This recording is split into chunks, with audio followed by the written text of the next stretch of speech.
I've been doing a running commentary through the book of Ecclesiastes. We started out by doing an overview of the book in one of our videos. This was followed then by the introduction to the theme of Ecclesiastes in the first 11 verses of chapter 1. Introduction to the fact that all things are vanity under the sun.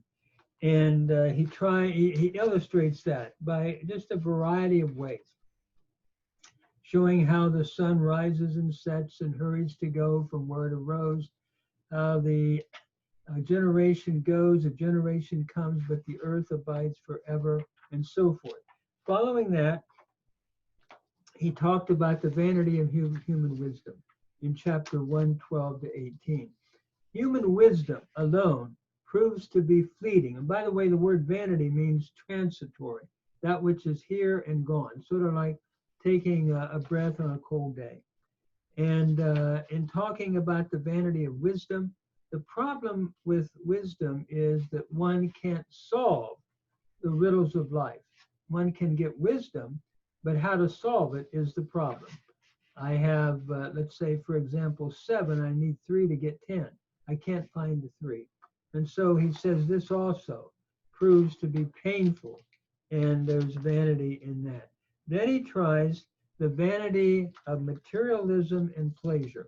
This is in chapter 2, 1 to 11, where he goes into all of his building projects, everything that he did, and all the pleasures that he had.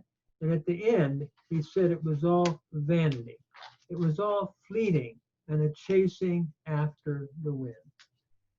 As we come to chapter 2, 12 to 17, we move to the next area where he talks about wisdom, though, is better than folly. But the problem is both the wise and the fool have to die. And so eventually he sees vanity in this. Let me read verse 12 and following. And I turn myself to behold wisdom and madness and folly. For what can the man do that comes after the king? Even that which has already been done. Then I saw that wisdom excels folly, as far as light excels darkness. The wise man's eyes are in his head, but the fool walks in darkness. And I myself perceived also, though, that one event happened to them all. Then I said in my heart, as it happens to the fool, so it happens even to me. And why was I then more wise? Then I said, this also is vanity, for there is no remembrance of the wise more than the fool forever, seeing that that which now is in the days to come shall all be forgotten. And how dies the wise man as the fool? Therefore, the Kohelet says, I hated life, because the work that is done under the sun is grievous to me, for all is vanity and a vexation of the spirit. Now, in his contrast of wisdom and folly, he tells us it is better to have wisdom than mere folly. Notice he said, I turn myself to look at wisdom and madness and folly. For he feels as a king, what can one do even more than he has done? In other words, whoever comes after me cannot do any more than I have done. I have done it all. Then I saw, he says, that there is excelling to wisdom more than folly, as the excelling of light to darkness. Again, he uses the Hebrew word yitron, meaning prophet. So there is a prophet to the wise man, or the man of wisdom, and it far excels folly. Again, the same word is used that describes light over darkness. There is no doubt about his position in this comparison. It is better to have human wisdom and be a philosopher or a thinker than to just live life in a party all the time. He uses a proverb now in verse 14. As for the wise man, his eyes are in his head, but the fool walks in darkness. In other words, if we contrast the two, at least the wise man knows where he's going, but the fool only lives for pleasure and cannot see where he is going. Notice he says, I also know, though, that indeed one event happens to all of them. He is looking here at death, the reality of the transitoriness of life. He says, then I said in my heart, as it happens to the fool, so it happens to me. And why was I more wise? We both die and are finite, whether we are wise or foolish, the Kohelet says. Then I said in my heart, indeed, this is vanity.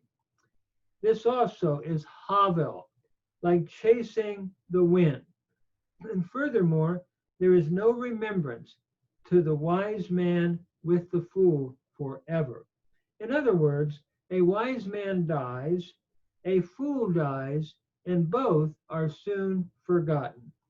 As he says, seeing that in the days to come all will be forgotten.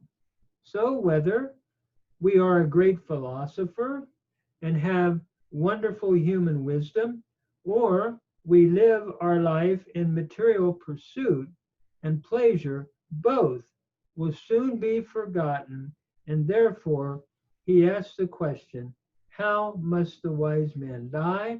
With the fool.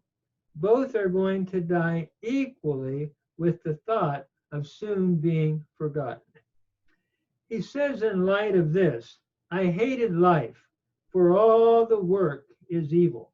The work which is done under the sun was grievous to me, for all is vanity and a striving after the wind. Whatever work we do, there is pain, a grievousness in it, because it will soon be forgotten, and hence vain. He is still developing his theme.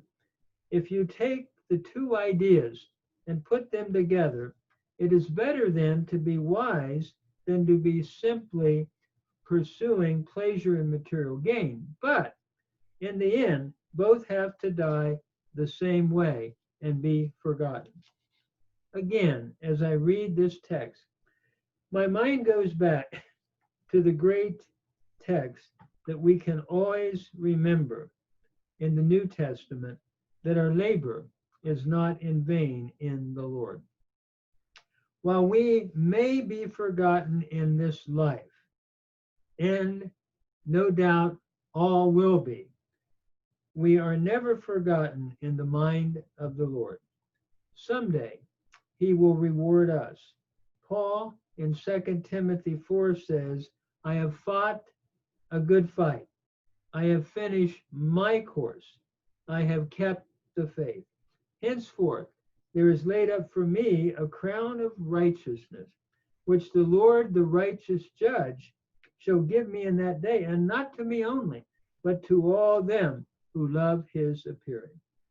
While simply being wise, then, from a philosophical and learned point of view, is better than foolishness, both end in death.